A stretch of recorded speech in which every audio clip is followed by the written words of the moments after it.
Today we're going to move on to the next section of the course.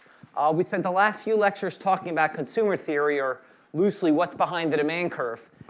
The next few lectures, we're going to start talking about producer theory, or loosely, what's behind the supply curve. Now, basically, to do that, we've got to move from the consumer that you understand well, that's you, to the firm, which you may not understand quite as well.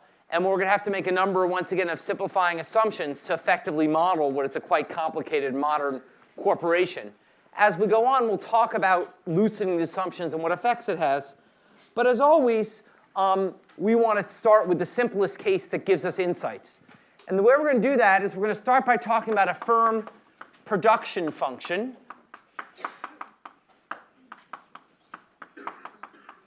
A firm production function. Okay.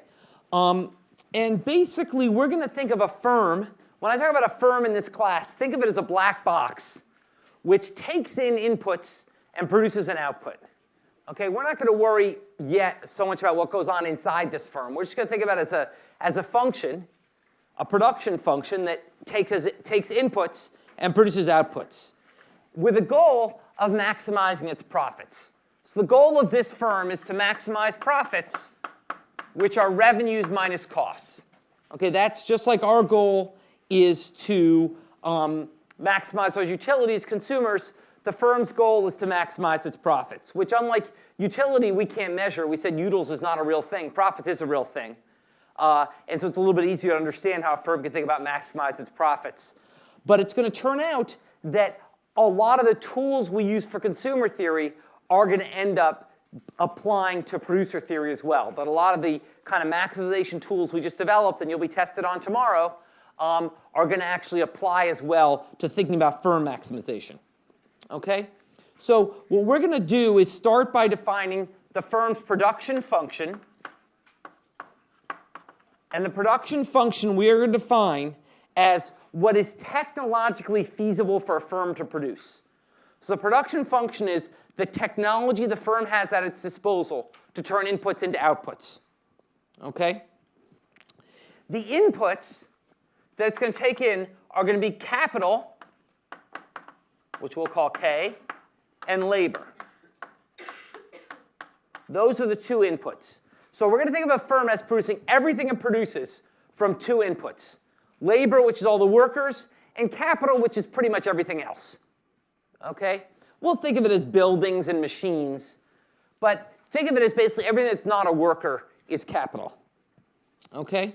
So, and then it's going to take these two inputs, and it's going to produce from those two inputs some output of goods and services, which we're going to call Q, little q. Okay? So it's going to take those inputs, labor and capital, and produce some output, little q. Okay? And that conversion is going to happen through a production function of the form little q equals f of L and K. Okay, so that's going to be our production function. Little q is some function of labor and capital. Should start to look familiar. You say, gee, that looks a little bit like a utility function, some function of two inputs, pizza and movies, but now it's going to be, instead of maximize utility, we're going to maximize profits, which is going to come out of this production function. Okay? Now, the key distinction we're going to draw here, and a somewhat unfortunately subtle distinction, is between inputs that are fixed and inputs that are variable. Fixed versus variable inputs. Okay? Fixed inputs are inputs that are hard to change quickly, like a building. Variable inputs are inputs which are easy to change quickly, like how many hours someone works. Okay? So basically, we're going to think, roughly speaking, as variable inputs as those which are easy to change, fixed inputs are those that are hard to change. The technical definition is going to be that we are going to define a short run and a long run for firm production purposes. Okay? We're going to define the short run as the period of time over which some inputs are fixed and some inputs are variable. So some inputs fixed, and to make life easy, we're going to say that's capital, There's going to be some k bar in the short run and some variable. And we're going to say that's labor. Okay? We're going to define the long run as the period of time for which everything is variable.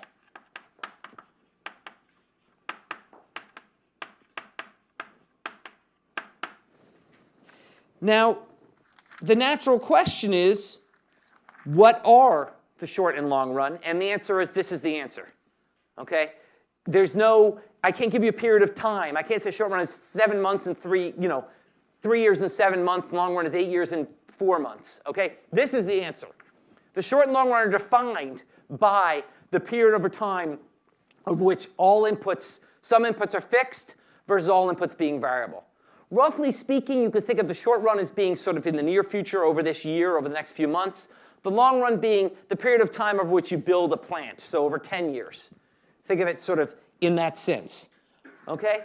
But as you can see, this is a very weird distinction. In some sense, labor isn't totally variable. I can't just suddenly tomorrow fire all my workers. I mean, I can, but I have writing on my hands. I probably have contracts I have to deal with, et cetera. So labor isn't total variable, and capital isn't totally fixed. I can pretty quickly buy a new machine or get rid of an old machine. So there's some flexibility here. It's sort of a subtle distinction. That's why we'll stick with this sort of technical distinction for our modeling, which is that basically when I say short run, I mean some inputs are fixed. And when I say long run, it means no inputs are fixed. Okay? And I won't think necessarily about a period of time. I'm going to think about it through these definitions. Okay? Questions about that?